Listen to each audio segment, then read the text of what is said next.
stop. Before you scroll past this, I need you to hear something. You are not sad because your life is hard. You are not sad because you're weak. You are sad because your brain has learned that sadness works. And right now, without you knowing it, it is choosing this feeling on your behalf. Not as a punishment, as a strategy. And until you understand the mechanism, you will keep breaking free and keep getting pulled back. Again and again. Like a loop you can't find the exit to. This video is that exit. Stay. Let me give you the first clue that something strange is going on inside you. Researchers ran a study on why people listen to sad music when they're already devastated. Not once, not to process something specific, habitually, as a preference.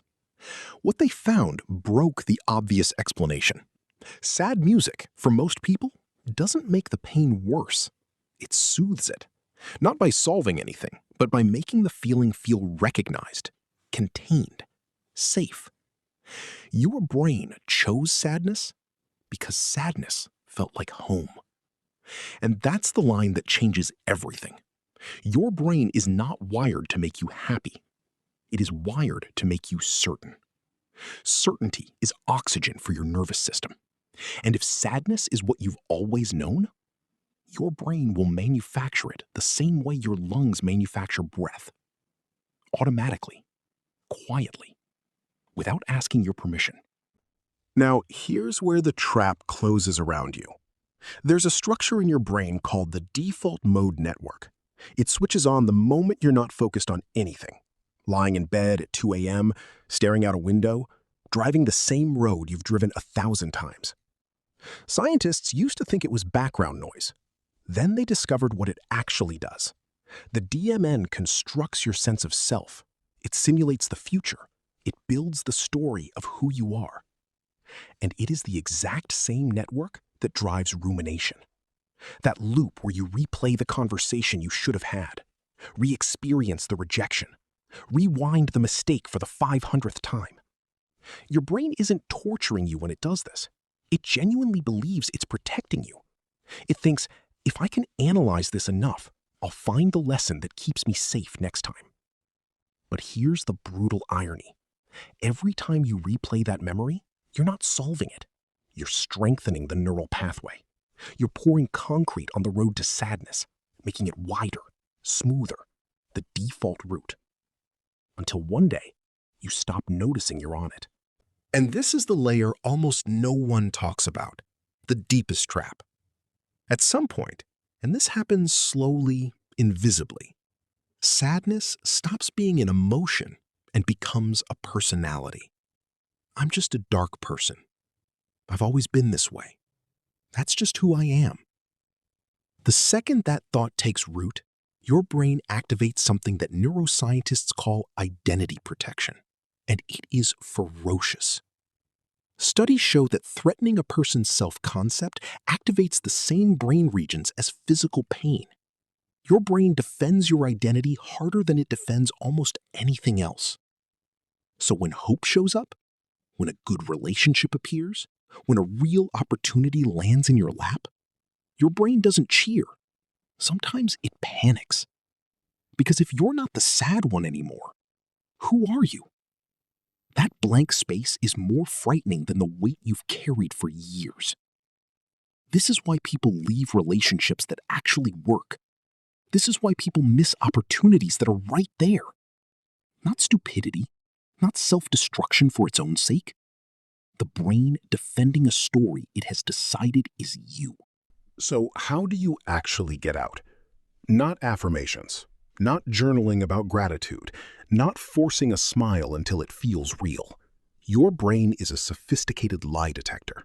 It will clock the mismatch between what you say and what you feel, and it will distrust you. Positive thinking without internal alignment makes the problem worse. What actually works is pattern interruption, and the science behind it is cold and precise. Your rumination loop runs on the default mode network, but the DMN has an off switch. Novelty, physical demand, genuine challenge. The moment you step into cold water, push through a hard set, Walk into an unfamiliar street in an unfamiliar city. The DMN goes dark. Not forever, but long enough for the loop to lose momentum. You're not healing in that moment. You're just cutting the signal. Then, structured reflection instead of rumination.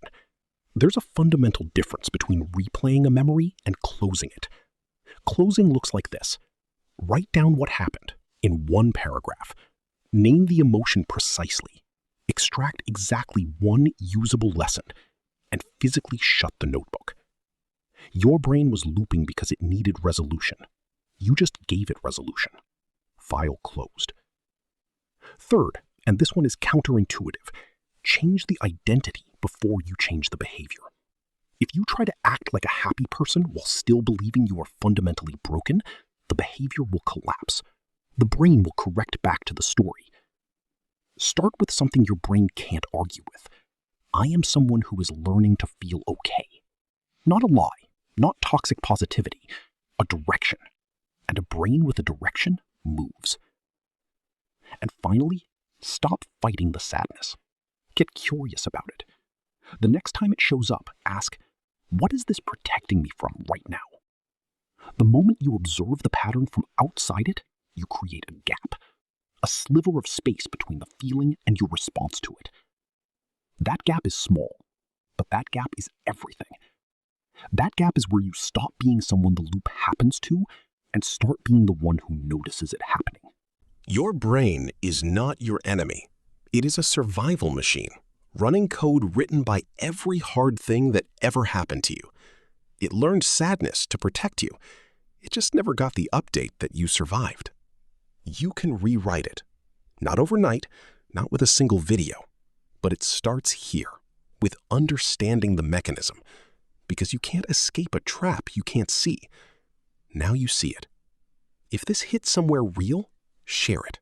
Not for the algorithm, because someone in your life is running this exact loop right now and has no language for what's happening to them. Maybe this is that language. One question in the comments, and I mean this, I read every single response. Do you think your sadness is protecting you, or has it become the prison itself?